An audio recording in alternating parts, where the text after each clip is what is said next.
Nas kita nanti di rumah dibaca selengkapnya, berulang-ulang firman Tuhan ini. Setiap firman Tuhan penting, ini punya kepentingan khusus untuk kita firman Tuhan ini.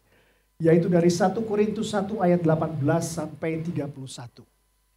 Di Alkitab terjemahan bahasa Indonesia, versi terjemahan bahasa Indonesia sehari-hari, nas ini diberi judul, saya parafrasekan, kekuatan dan hikmat Tuhan.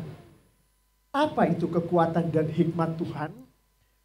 Jawabannya ada di ayat mas kita tadi, 1 Korintus 1 ayat 30. Yaitu adalah sesuatu yang dahsyat, yang membenarkan kita, yang mengkuduskan kita, yang menebus kita. Itulah kekuatan dan hikmat Tuhan. Apa itu yang dimaksud oleh ayat ini? Ayat ini berbicara tentang Yesus Kristus.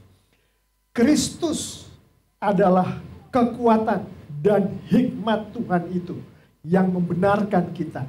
Kristus adalah kekuatan dan hikmat Tuhan itu yang mengkuduskan kita. Kristus adalah kekuatan dan hikmat Tuhan itu yang menebus kita. Itu yang dimaksud dengan tema kita, kekuatan dan hikmat Tuhan, yang kita jadikan judul untuk renungan kita kali ini. Mengapa Tuhan ingin menyampaikan ini kepada umatnya melalui firman ini yang ditulis melalui rasulnya, Rasul Paulus? Pertama karena jelas-jelasan Tuhan menghendaki supaya berkat yang adalah kekuatan, yang adalah hikmat, yang sungguh-sungguh datangnya daripada Tuhan, diberkatkan ke setiap jemaatnya yang sudah sungguh-sungguh lahir baru, termasuk saya imani setiap jemaat Tuhan yang ada di gereja Tuhan TLCC ini. Kita mengamini itu bukan? Amin. Tuhan juga menghendaki bahwa setiap jemaatnya harus, karena ini ada di firman Tuhan, harus mengalami yang namanya kekuatan dan hikmat Tuhan itu di dalam kehidupan setiap jemaatnya setiap hari. Harus dialami itu. Gak ada hari ini dialami, besok kagak, besoknya lagi dialami, besok enggak. Harus dialami setiap hari. Itulah sebabnya disampaikan melalui nas ini, 1 Korintus 1 ini. Kemudian Tuhan menghendaki umatnya yang mengalami kekuatan dan kuasa itu menghidupi apa yang Tuhan Yesus alami. Tadi di khotbah pertama dibuka dengan aku ingin seperti Yesus, bukan? Intinya seperti itu di khotbah pertama. Ini menyangkut itu. Jadi apa yang dialami Yesus, Tuhan kita menghendaki itu juga yang dialami oleh umatnya. Saya, Anda, dan kita semua yang bisa mendengarkan apa yang saya sampaikan, menguraikan firman Tuhan ini. Dan kita juga akan melihat dari nas ini bagaimana cara yang ditunjukkan oleh Tuhan sendiri supaya setiap kita, setiap umatnya sungguh-sungguh mengalami kekuatan dan hikmat Tuhan ini. Seperti yang dialami oleh Tuhan Yesus sendiri. Nas ini dimulai dari ayat 17. Saya akan bacakan. Sebab Kristus mengutus aku bukan untuk membaptis. Ini Rasul Paulus yang bicara. Tetapi untuk memberitakan Injil. Dan itu pun bukan dengan hikmat perkataan. Supaya salib Kristus jangan menjadi sia-sia. 18-31 yang kita renungkan ini. Ini menyangkut memberitakan Injil. Menyangkut menyampaikan firman Tuhan. Menyangkut bersaksi akan Tuhan. Tuhan Yesus yang dimaksud di sini. Jadi khotbah masuk. Ngajar sekolah minggu masuk ke dalamnya. Seorang ayah atau kepala rumah tangga memimpin altar keluarga masuk di dalam nas ini. Seorang kakak rohani membimbing adik rohaninya, baik itu dalam bentuk konseling atau sharing, masuk di dalam nas ini. Nah, dengan itu saya sampaikan dari ayat 17, kita masuklah ke nas yang akan kita renungkan di ayat 18. Ayat 18, sebab pemberitaan tentang salib. Pemberitaan tentang salib ini yang dimaksud di ayat 17 tadi memberitakan Injil. Salib Kristus, ayat 17. Jadi pemberitaan tentang salib adalah mengulang ayat 17. Sebab pemberitaan tentang salib memang adalah kebodohan bagi mereka yang akan binasa, tetapi bagi kita yang diselamatkan, pemberitaan itu adalah kekuatan Allah. Di nas ini, firman Tuhan menunjukkan kepada kita ada dua golongan manusia. Yang pertama adalah mereka yang akan binasa. Yang kedua adalah kita yang diselamatkan. Dua golongan itu. Nah, dilanjutkan masih di ayat 18, bagi mereka yang akan binasa, yang tadi itu, pemberitaan Injil akan salib Yesus adalah suatu kebodohan. Itu bagi mereka yang akan binasa. Bagi kita yang diselamatkan, pemberitaan tentang Injil adalah kekuatan Allah. Dari ayat 18. Nah, sekarang kita akan masuk ke 1 Korintus 1 ayat 22 dan 23. Saya akan bacakan. Orang-orang Yahudi menghendaki tanda dan orang-orang Yunani mencari hikmat. Tetapi kami memberitakan Kristus yang disalibkan. Untuk orang-orang Yahudi suatu batu sandungan. Dan untuk orang-orang bukan Yahudi suatu kebodohan. Tadi kita sudah tahu. Yang satu adalah untuk yang binasa. Yang satu adalah untuk yang diselamatkan. Untuk satu nas ini, firman Tuhan membaginya untuk dua kelompok yang mendengarkan ya. Jadi nas ini dibacakan, didengarkan oleh dua kelompok orang. Yang satu yang binasa, yang satu yang diselamatkan. Nah, di masing-masing kelompok ini ya, jadi di sini juga ada Yunani dan non-Yunani. Ada Yunani dan non-Yunani yang akan binasa, ada Yunani dan non-Yunani yang akan diselamatkan. Jadi itu kita lihat ini, nas yang sedang kita pelajarin ini. Nah, selanjutnya mengenai orang-orang Yunani. Orang-orang Yunani ini selalu mencari apa yang masuk ke dalam kerohanian mereka, hikmat. Kalau itu tidak bisa dicernakan oleh otak mereka, maka itu gak berlaku untuk mereka. Orang-orang yang non-Yunani, orang-orang yang bukan yang Yunani, saya ulang lagi.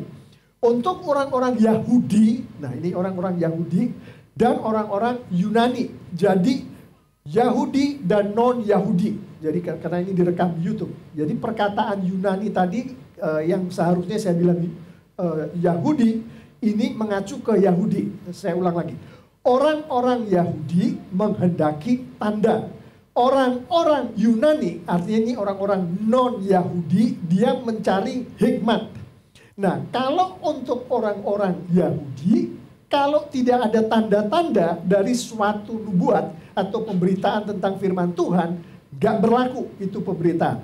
Bagi orang-orang Yunani, yaitu orang-orang yang non-Yahudi, mereka mencarinya adalah hikmat. Kalau tidak bisa dicernakan oleh pemikiran mereka, kagak berlaku. Nah, dari situ kita masuk ke lebih dalam lagi di ayat 22 dan 23 ini. Untuk orang-orang Yahudi, mereka tidak melihat tanda, maka apa yang dijelaskan oleh pendeta, melalui konseling, melalui segala macam itu, orang-orang Yahudi ini akan melihatnya sebagai batu sandungan. Karena ini hanya sesuatu yang tanpa tanda-tanda dari surga.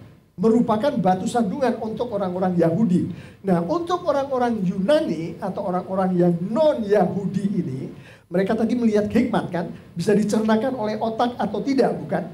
Kalau mereka mendengarkan nubuat, mereka mendengarkan khotbah, mereka mendengarkan penyampaian kesaksian, dan mereka nggak bisa mencernakan dengan pemikiran mereka, maka mereka kan katakan itu khotbah, itu ke konseling, materinya itu segala macam adalah kebodohan. Jadi kita udah melihat dengan jelas, posisinya adalah binasa diselamatkan. Yang binasa ini ada Yunani, ada Yahudi, ada Yunani atau non-Yahudi. Yang diselamatkan ada Yahudi, ada Yunani atau non-Yahudi. Nah, kita udah melihat masing-masingnya penjelasannya seperti apa. Kita lanjutkan di ayat 24. Tetapi untuk mereka yang dipanggil, baik orang Yahudi maupun orang bukan Yahudi, Kristus adalah kekuatan Allah dan hikmat Allah. Jadi tadi orang-orang Yahudi, orang-orang non-Yahudi yang adalah orang Yunani di sini. Ada yang dipanggil, ada yang kagak dipanggil. Yang dipanggil masuk ke dalam yang diselamatkan. Yang tidak dipanggil masuk ke dalam yang akan binasa. Dan untuk yang dipanggil, maka firman Tuhan, apa yang sedang dibicarakan oleh Rasul Paulus ini, ayat-ayat Alkitab untuk orang-orang yang dipanggil, baik dia Yahudi maupun non-Yahudi, adalah kekuatan Allah dan hikmat Allah. Jadi seperti itulah kira-kira ringkasan daripada nas yang sedang kita renungkan kali ini. Perlahan-lahan saya akan ulangi lagi sedikit ya. Jadi ada nas nih, firman Tuhan disampaikan nih. Bukan hanya dari 1 Korintus 1 ayat 18 sampai 31. Segala macam nas yang ada di Alkitab. Nah, pada saat nas di Alkitab ini disampaikan baik melalui khotbah, baik melalui sekolah minggu, baik melalui care group, baik melalui altar keluarga, baik melalui counseling. Si pendengar itu dikelompokkan dalam dua kelompok. Yaitu orang-orang yang mendengarkan ini firman disampaikan, tapi orang-orang itu adalah orang-orang yang akan binasa. Itu kelompok pertama ya. Yang kelompok kedua adalah orang-orang yang mendengarkan ini, firman yang sama ini. Tapi dia masuk ke dalam kelompok orang-orang yang diselamatkan. Nah, dari dua orang itu, satu binasa dan satu diselamatkan, dua kelompok orang itu, masing-masingnya ada yang seperti orang-orang Yahudi. Ada yang seperti orang-orang non-Yahudi. Sama, yang diselamatkan juga Yahudi, ada non-Yahudi. Ini dipakai istilah Yunani di sini. Nah, yang satu tidak dipanggil, yang satu dipanggil. Yang tidak dipanggil, binasa dia. Yang dipanggil, dia diselamatkan. Jadi itulah inti daripada 1 Korintus 1 ayat 18 sampai ayat 31. Nanti kita baca nih Nas di rumah, berulang-ulang kita baca. Dan perhatikan tadi, kata yang tertukar tadi, yang saya pakai dengan tertukar nanti kalau diulang di YouTube ya, antara Yahudi dan Yunani, perhatikan itu kata-kata. Saya sudah tertukar mengatakannya, jangan sampai kita baca di rumah tertukar juga ya, jangan sampai seperti itu. Jadi betul-betul perhatikan kata-kata itu antara Yahudi dan Yunani.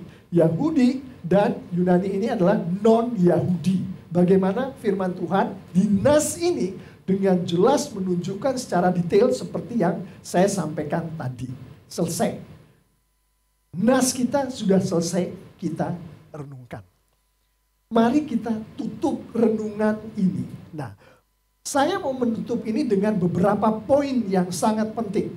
Karena mengetahui nas adalah satu hal. Tapi mengetahui dan, jadi mengetahui berdasarkan apa yang kita dengar. Berdasarkan apa yang kita lihat dari slide. Mengetahui dan menghayati isi hati daripada yang menyampaikan, yaitu Tuhan kita Yesus Kristus. Itu dua hal yang berbeda. Nah, di bagian penutup ini saya mengajak kita semua untuk melihatnya dari hati Tuhan Yesus. Yang jelas di hati Tuhan saya mengacu kepada semua jemaat Tuhan yang ada di gereja Tuhan TLCC ini dan gereja Tuhan di seluruh dunia yang sungguh-sungguh gereja Tuhan hidup berdasarkan aturan-aturan firman Tuhan. Tuhan menghendaki jalur yang sebelah kanan, yaitu yang kita-kita yang diselamatkan. Ingat kan, yang diselamatkan. Bukan yang binasa, yang diselamatkan. Dan ingat, kalau kita bukan orang Yahudi, bukan. Jadi jalurnya adalah yang diselamatkan dan non-Yahudi. Jadi Tuhan menghendaki kita ikut jalur ini. Diselamatkan dan non-Yahudi. Nah tadi kita lihat, non-Yahudi ada yang tidak dipanggil, ada yang dipanggil. Jalur kita adalah diselamatkan non-Yahudi dan dipanggil.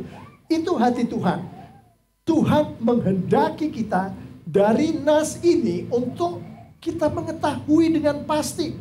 Itulah jalur yang Tuhan berikan untuk kita, yang Tuhan berkatkan untuk kita. Pertanyaannya adalah, Pak Pendeta, dari mana Bapak Pendeta bisa mengatakan bahwa jalur itu sungguh-sungguh yang dikehendaki oleh Tuhan? Kan tidak kelihatan dari nas ini. Betul, tidak secara tersurat disampaikan dari ayat 18 sampai 31. Gak ada pernyataan seperti itu. Hati Tuhan seperti itu, gak ada pernyataannya. Tapi kita tahu kalau kita melihat konteksnya, konteks daripada 1 Korintus 1 ini, di ayat 2 ini masih di dalam 1 Korintus 1. Firman Tuhan mengatakan kepada jemaat Allah di Korintus, yaitu mereka yang dikuduskan dalam Kristus Yesus dan yang dipanggil menjadi orang-orang kudus, dengan semua orang di segala tempat yang berseru kepada nama Tuhan kita Yesus Kristus, yaitu Tuhan mereka dan Tuhan kita. Tuhan mengacu kepada jemaat Allah, yaitu saya dan Anda, dan semua jemaat Tuhan di gereja Tuhan yang sungguh-sungguh gereja Tuhan. Dan mereka katakan jemaat ini dikuduskan dalam Kristus Yesus. Yang mana jalur tadi itu yang barusan saya bilang tadi, jalur yang kemudian akhirnya sampai yang dipanggil, dinyatakan dengan jelas di frasa setelah itu. Yang dipanggil menjadi orang-orang kudus. Jadi jelas bahwa nas kita 18 sampai 31, Tuhan sedang menunjukkan kepada kita, hai jemaatku, anak-anakku yang kukasih di gerejaku TLCC, lihat ini jalur yang aku mau engkau hidupi, yaitu jalur yang diselamatkan, non-Yahudi, dan dipanggil. 1 Korintus 1 ayat 2 dengan jelas menunjukkan alur itu. Dan Pak Pendeta, ini siapa yang memanggil ini? Siapa Pak Pendeta yang memanggil? Ada di 1 Korintus 1. Tapi saya akan pergunakan ayat yang datangnya langsung dari mulut Tuhan Yesus sendiri. Yaitu di Yohanes 6 ayat 44. Tidak ada seorang pun yang dapat datang kepadaku, jikalau ia tidak ditarik oleh Bapa yang mengutus aku. Dan ia akan kubangkitkan pada akhir zaman. Siapa yang memanggil? Siapa yang memanggil tadi pakai jalur diselamatkan, non-Yahudi, dan dipanggil tadi? Yang memanggil adalah menurut Yohanes 6 ayat 44, Allah Bapa di surga sendiri. Dan untuk kita-kita yang diselamatkan, non-Yahudi, yang dipanggil oleh Allah Bapa, kita di surga, firman Tuhan katakan, Kristus adalah kekuatan Allah dan hikmat Allah yang diberkatkan kepada kita semua. Itu poin penutup yang pertama. Poin penutup yang kedua, pertanyaannya selalu Pak Pendeta, coba dong jelaskan lagi, apa sih yang dimaksud Kristus adalah kekuatan Allah dan hikmat Allah? Jawabannya ada di ayat emas kita, 1 Korintus 1 ayat 30. Dari terjemahan baru TB, kita mendapati yang tadi di pembukaan tadi, yaitu Kristus membenarkan kita, Kristus menguduskan kita, Kristus menebus kita. Itu artinya Kristus adalah kekuatan Allah dan hikmat Allah itu. Masih kurang jelas, Pak Pendeta. Saya mengambil firman Tuhan yang sama, versi terjemahan bahasa Indonesia, tapi yang satu dari firman Allah yang hidup, dan satu lagi adalah dari bahasa Indonesia sehari-hari. Di situ menjelaskan secara lebih panjang lebar lagi mengenai yang disampaikan di terjemahan baru. Kita perhatikan yang firman Allah yang hidup. Ini firman Tuhan juga, 1 Korintus 1 ayat 30. Demikianlah firman Tuhan. Sebab hanya dari Allah sajalah saudara memiliki hidup melalui Kristus. Ia, ini Kristus. Ia memperlihatkan rencana keselamatan Allah kepada kita. Kristus memperlihatkan rencana keselamatan Allah kepada kita. Ia menjadikan kita, Kristus menjadikan kita diperkenan oleh Allah. Ia, Kristus, membenarkan serta menyucikan kita. Dan ia, Kristus, membayar keselamatan kita dengan mengorbankan dirinya. Jadi, penjabaran daripada Kristus membenarkan kita, Kristus menguduskan kita, Kristus menebus kita adalah Kristus memperlihatkan rencana keselamatan Allah kepada kita. Kita tahu rencana Tuhan untuk kita itu seperti apa, nanti nyampe ke surganya bagaimana, memperoleh kehidupan kekalnya seperti apa. Kristuslah yang menunjukkan kepada kita. Yang kedua adalah menjadikan kita diperkenan oleh Allah.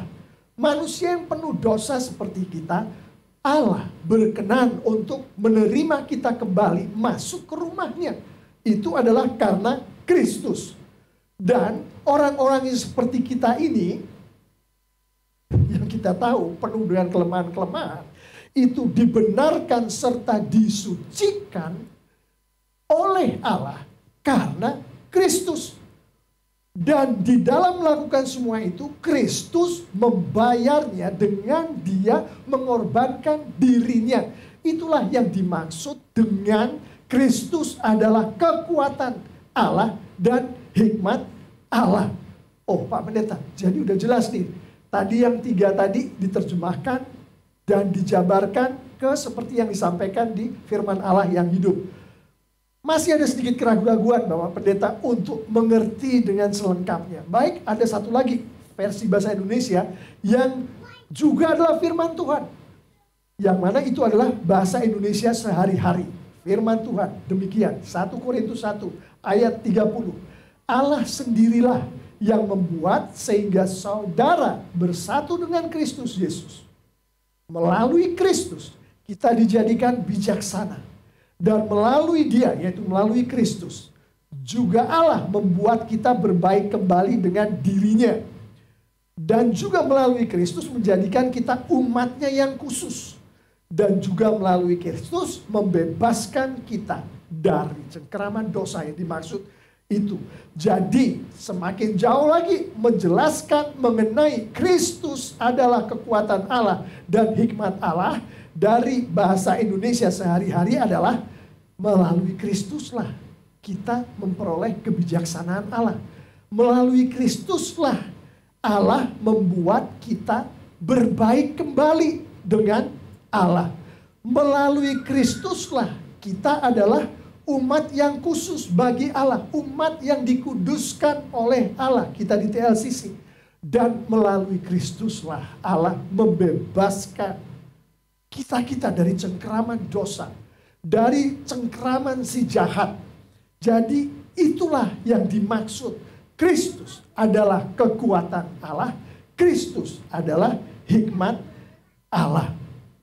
Poin penutup yang selanjutnya adalah, kalau begitu Bapak Pendeta, bagaimanakah cara Tuhan Allah Bapa di surga memberkatkan kekuatan ini? Memberkatkan hikmatnya ini kepada kita di TLCC. Caranya gimana Pak Pendeta? Nah, kita akan lihat secara ringkas. Ini tidak bisa dilihat dari nas kita. Kita harus mempelajari konteks surat-surat Rasul Paulus, Perjanjian Baru dan Perjanjian Lama. Tapi akan saya ringkaskan dengan mempergunakan ayat-ayat yang ada di nas kita. Pertama yang dilakukan oleh Tuhan Allah Bapa di surga melalui Kristus adalah di 1 Korintus ayat 17. Kita dengarkan firman Tuhan. Sebab Kristus mengutus aku bukan untuk membaptis, tapi untuk memberitakan Injil. Dan itu pun bukan dengan hikmat perkataan, supaya salib Kristus jangan menjadi sia-sia. Bagi Tuhan untuk memberkatkan kekuatannya, hikmatnya yang adalah Kristus itu kepada kita, yang pertama dia lakukan adalah dia membuat orang-orang yang dia mau jangkau untuk mendengarkan Injil. Itu ayat 17. Rasul Paulus di dalam hal ini yang memberitakan Injil. Melalui Rasul Paulus, Tuhan menjangkau orang-orang yang dia mau jangkau, sehingga orang-orang itu setelah mendengarkan Injil, dan ada proses selanjutnya yang akan kita lihat. Kemudian orang-orang itu bisa diberkati oleh Tuhan dengan kekuatan dan hikmat Tuhan itu, yaitu Kristus. Tanpa mendengarkan Injil, ini dibalik mata koinnya ya. Dengan mendengarkan Injil, mereka bisa sampai memperoleh berkat yang adalah kekuatan dan hikmat. Tanpa mendengarkan Injil, tidak mungkin orang-orang itu bisa diberkati dengan kekuatan dan hikmat Allah yang adalah Kristus. Itu yang pertama dilakukan oleh Tuhan. Berkatkan mereka dengan Injil. Perdengarkan mereka Injil. Injili mereka. Kemudian yang kedua dari ayat 24. Saya akan bacakan. Tetapi Allah telah membuka mata orang yang dipanggil kepada keselamatan, baik orang Yahudi maupun bukan, supaya mereka mengerti bahwa Kristus adalah kuat kuasa Allah untuk menyelamatkan mereka. Kristus sendiri adalah inti dari rencana Allah yang bijaksana untuk keselamatan mereka. Ini dari firman Allah yang hidup. Jadi setelah diberkatkanlah Injil itu kepada orang-orang yang Tuhan hendak jangkau, kemudian yang Tuhan lakukan melalui Roh Kudusnya, dibukalah mata orang-orang itu sehingga mereka mengerti. Sehingga mereka mengerti bahwa Kristus adalah kuasa Allah untuk menyelamatkan mereka. Sehingga mengerti bahwa Kristus sendiri adalah inti dari rencana Allah yang bijaksana itu untuk keselamatan mereka. Langkah pertama, Tuhan memberkatkan Injil. Langkah kedua, Tuhan memberkatkan Roh Kudusnya sehingga Roh Kudus itu membuka mata hati mereka sehingga mereka mengerti. Langkah ketiga yang dilakukan oleh Allah Bapa di surga supaya kita semua, supaya orang-orang yang hendak Dia jangkau memperoleh berkat yang adalah Kristus, yang adalah kekuatan dan hikmat Allah, adalah dari 1 Korintus 1 ayat 2. Saya akan bacakan.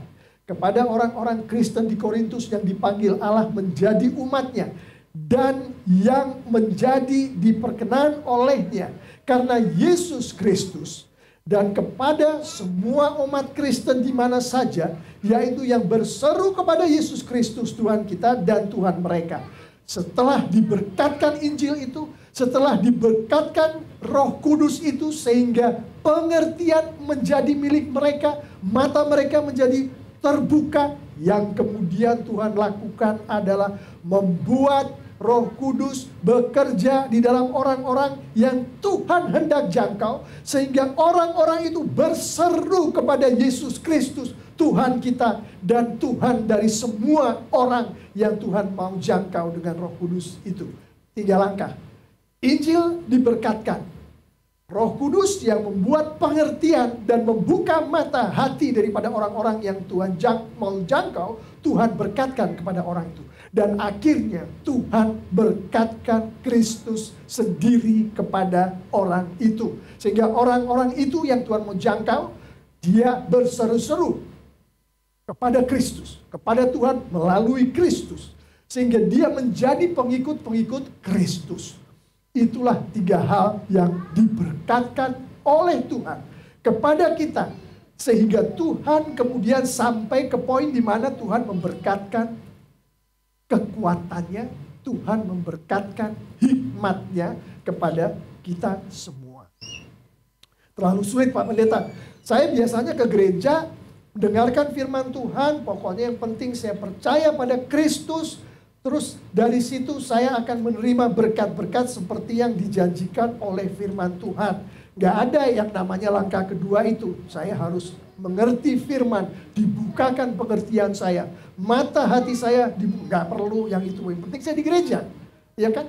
Dan tidak perlu itu tadi langkah pertama tadi. Yang dikatakan bahwa ada orang memberitakan Injil ke saya dan saya harus mendengar itu. Apalagi nanti kalau saya sudah mengerti mengenai Injil itu, saya harus sharing dengan orang lain mengenai Injil itu, gak perlu. Yang penting saya ke gereja dan saya menerima berkat Tuhan, saya berseru-seru pada Tuhan. Jawabannya jelas sekali dari apa yang kita dengar bersama tadi. Stepnya step 1, step 2, step 3. Perhatikan. Tuhan sendiri pun tidak akan menyelamatkan orang dengan melangkai Injil.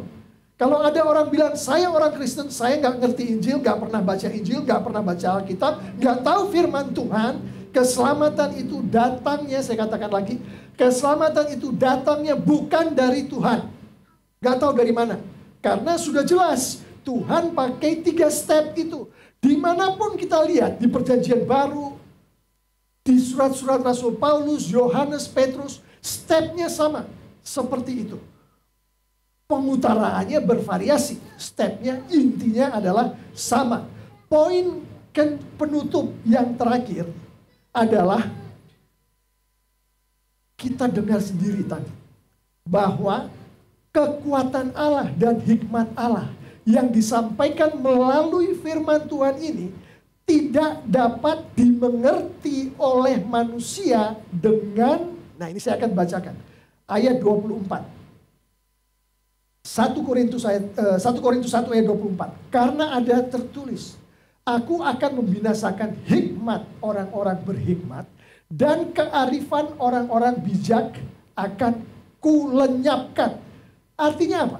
Artinya pada saat Tuhan, langkah kedua tadi, dan langkah pertama, jadi Tuhan menyampaikan Injil dan sedang membuka hati daripada orang-orang yang sedang Tuhan tuju, yang Tuhan mau jangkau.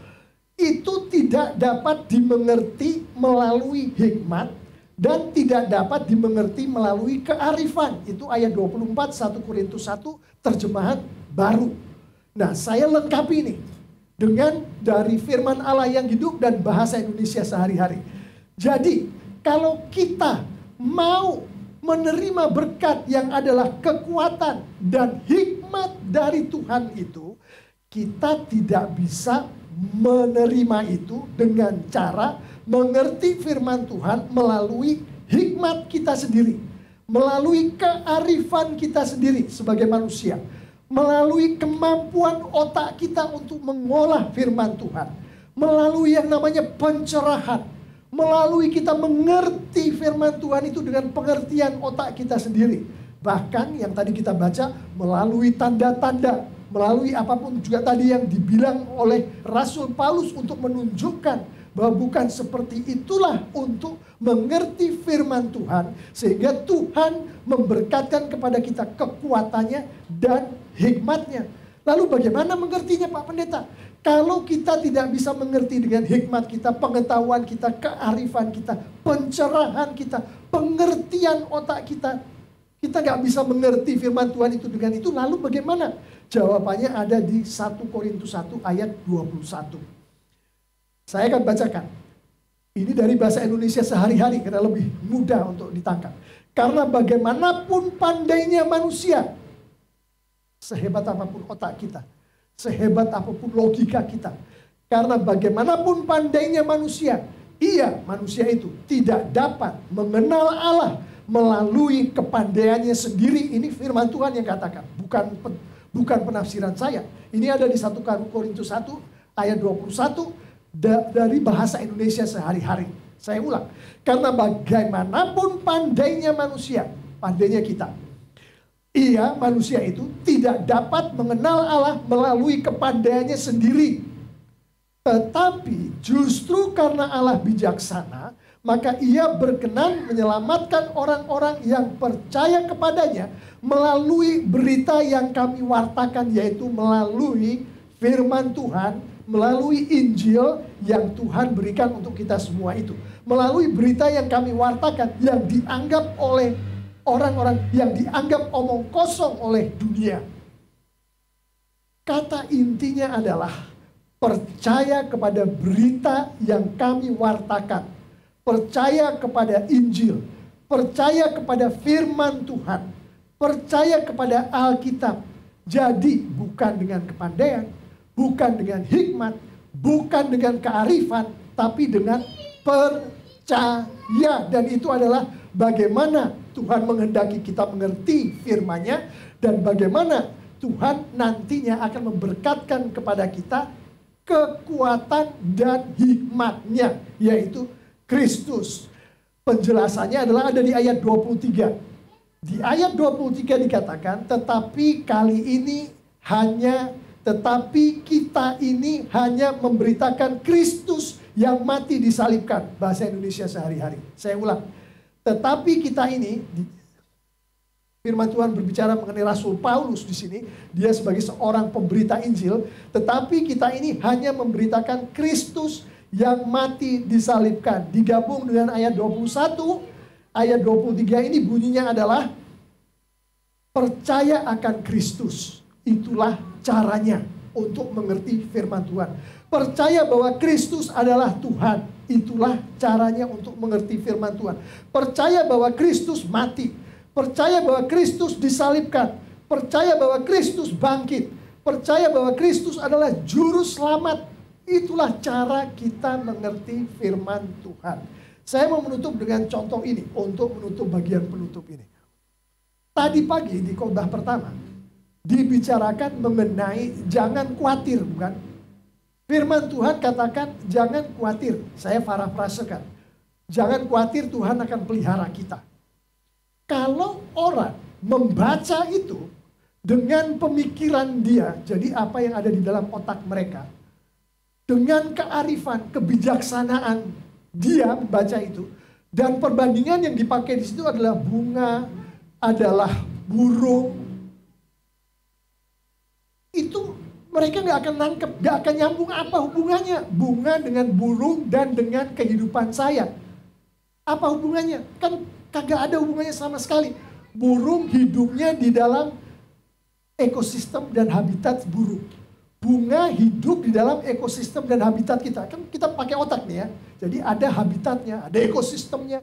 Dan cara hidup bunga dengan cara hidup burung itu sama sekali berbeda. Fisiologinya berbeda, histologinya berbeda. Jadi kalau kita mau menangkap dengan otak kita, kagak nyambung itu. Firman Tuhan yang katakan kamu tidak perlu khawatir akan kehidupan kamu, aku, Tuhan akan merawat kamu, gak akan nyambung kalau pakai kemampuan otak kita. Tapi ayat 21 dan 23 itu sudah menjelaskan dengan jelas kepada kita. Jangan pakai otak, jangan pakai pemikiran, jangan pakai kearifan. Pakailah iman, pakailah percaya tadi. Caranya adalah pakai percaya. Coba kita pakai percaya. Tuhan katakan, jangan khawatir akan hari depan. Karena aku akan memelihara kamu. Kita membaca itu, mengimani bahwa kata-kata itu diucapkan oleh Kristus yang mati disalibkan untuk kita. Ini orang yang mengorbankan nyawanya untuk kita. Untuk menebus dosa kita. Ini bukan seorang ahli fisiologi, ahli burung, ornitologi atau ahli apa. Tapi ini orang yang mati untuk kita. Dan dia katakan, aku akan merawat kamu. Kalau kita mengimani itu, Bapak Ibu Saudara-saudari yang sangat dikasihi oleh Tuhan Yesus, maka firman Tuhan ini menjadi rema untuk kita. Firman Tuhan yang mengatakan jangan khawatir, aku merawat engkau, yang diucapkan oleh Kristus yang mati untuk kita, yang kita imani nih Kristus mati untuk kita. Kita nggak ada di situ pada saat Kristus mati di kayu salib, kita nggak ada di situ. Tapi kita imani, kita percaya pada itu. Dengan percaya itu pada saat kita membaca tadi, jangan khawatir, aku akan merawat, itu menjadi kehidupan kita. Jangan khawatir adalah kehidupan kita. Tuhan merawat adalah kehidupan kita. Yang mana ditekankan oleh Alkitab, bukan kemampuan otak kamu yang membuat kamu tidak khawatir. Yang membuat kamu untuk tahu bahwa Tuhan itu merawat kamu hari lepas hari, bukan ini. Tapi iman yang datangnya daripada Tuhan. Mari kita tutup dengan beberapa penerapan. Penerapan pertama adalah seperti ini. Kita tahu bahwa hanya dengan percaya, maka Allah Bapa di surga akan memberkatkan kekuatannya dan hikmatnya yang adalah Kristus bagi kita. Karena hanya dengan iman, hanya dengan percaya, maka penerapan pertama kita adalah kita sendiri, keluarga kita, kelompok kecil kita, gereja kita, kita ajaklah semua itu untuk bersama-sama berdoa setiap hari. Memohon agar Roh Kudus Tuhan memberkatkan kepada kita iman atau percaya itu. Karena iman dan percaya tidak bisa diproduksi oleh manusia, itu ada di Galatia 5 ayat 22. Jadi kita mohon melalui doa, baik secara pribadi, secara keluarga, secara kelompok kecil kita berdoa. Dan yang kedua adalah mengetahui bahwa hanya dengan percaya pada Injil, langkah pertama dan kedua tadi, untuk sampai kepada Tuhan memberkatkan kekuatan dan hikmatnya kepada kita, yaitu Injil, Injil, dan Injil. Karena mengetahui hanya dengan percaya pada Injil atau firman Tuhan atau Alkitab, maka Tuhan akan memberkatkan kepada kita kekuatan dan hikmatnya. Maka penerapan kedua adalah berdoalah setiap hari, memohon agar Roh Kudus Tuhan memberkatkan kepada kita kemampuan dan tindakan untuk setiap hari dengan konsisten membaca, menghayati, dan melakukan firman Tuhan. Kita amini itukah? Amin. Mari kita bangkit berdiri.